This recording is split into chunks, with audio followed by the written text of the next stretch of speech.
И мы считаем, что эти должностные лица уже свергли конституционный строй в Республике Коми и в Российской Федерации. Все решения принимаются по понятиям, и мы сейчас работаем по тому, чтобы ставить вопрос о привлечении данных должностных лиц по 10 статьям Уголовного кодекса Российской Федерации. Сегодня 8 августа 2018 года. Я, Аралина Валентина Захаровна, индивидуальный предприниматель в области права. Я нахожусь в городе Сыктывкаре, Республика Коми, Российская Федерация.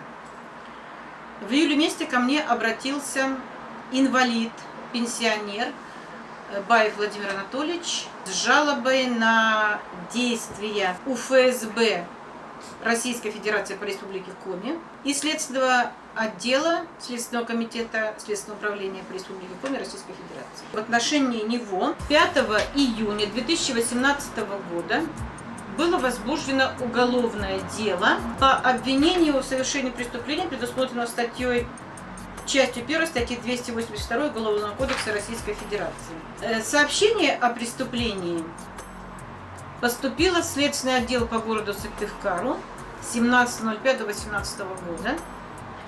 Уголовное дело возбуждено следователем Кирилюком. В установочной части данного постановления указано о том, что Баев в сети интернет на своей странице ВКонтакте совершил действия, направленные на возбуждение ненависти либо вражды, а равно на унижение достоинства человека, либо группы лиц по признакам пола, расы, национальности, языка, происхождения и так далее. Данное постановление было направлено прокурору Эжвинского района города Сыктывкара. Теперь дальше. 6 июня 2018 года в отношении Баева было вынесено постановление о возбуждении уголовного дела, принятия его к производству заместителем начальника следственного отделения управления ФСБ Российской Федерации по Республике Коми, капитаном юстиции Кобриным, которое вынесено на основании рапорта об обнаружении признаков преступления старшего оперуполномоченного по особо важным делам ФСБ Российской Федерации по Республике Коми подполковника Савельева ВГ, и о чем имеется регистрационная запись в книге управления. Уголовное дело возбуждено по признакам преступления, предусмотренного частью 2 статьи 218. Вот оба эти постановления свидетельствуют о том, что в отношении гражданина Российской Федерации, кстати, Баев является инвалидом 2 группы, страдает заболеванием бронхиальная астма. Значит, инвалидность установлена у него бессрочно. Значит, о чем свидетельствуют эти документы? Эти документы свидетельствуют о том, что в отношении гражданина Российской Федерации незаконно проводились оперативно-розыскные мероприятия, которые запрещены статьей 24 Конституции Российской Федерации. Запрещено сбор сведений, значит, в том числе в сети интернет, поскольку это частная жизнь. Теперь что происходит дальше? 6 июня 2018 года Эжвинский районный суд в составе судьи Игушевой с участием прокурора, заместителя прокурора Эжвинского района Фроловой ДН, было вынесено постановление о разрешении производства обыска в жилище Баева Владимира Анатольевича по адресу на основании возбужденного уголовного дела. То есть судья Игушева и прокурор, зампрокурора Эжвинского района Фролова знают о том, что в отношении граждан запрещено проводить оперативно-розыскные мероприятия. Из материалов дела видели, что незаконно проводится ОРД, разрешили производство обыска в квартире незаконно. Теперь далее. В ходе проведения самого обыска были изъяты компьютер, были изъяты флеш-карта и другие предметы, которые принадлежали лично Баеву Владимиру Анатольевичу.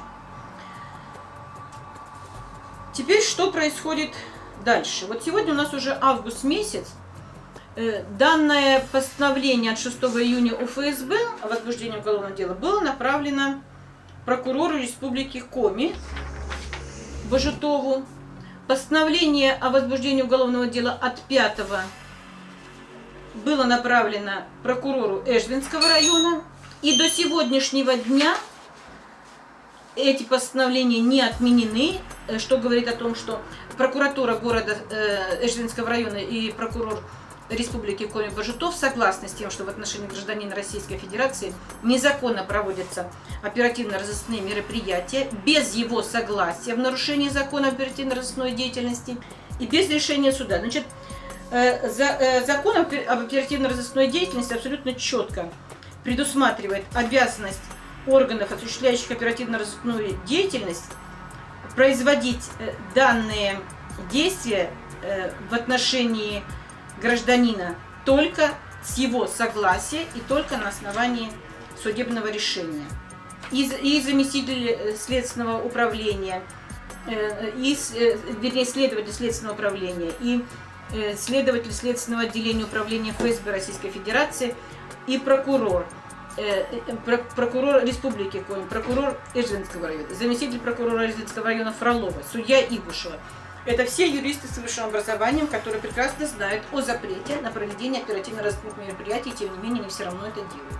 Вот проведенная операция, мы считаем, она свидетельствует о чем? О том, что создана группа, преступная группа юристов, которые с использованием служебного положения обвиняют гражданина Российской Федерации, инвалида второй группы, в совершении преступления, которое, естественно, никогда не совершалось, совершить не мог. Просто потому что сеть интернет существует для того, чтобы использовать ее в личных целях, но никак не для совершения преступлений.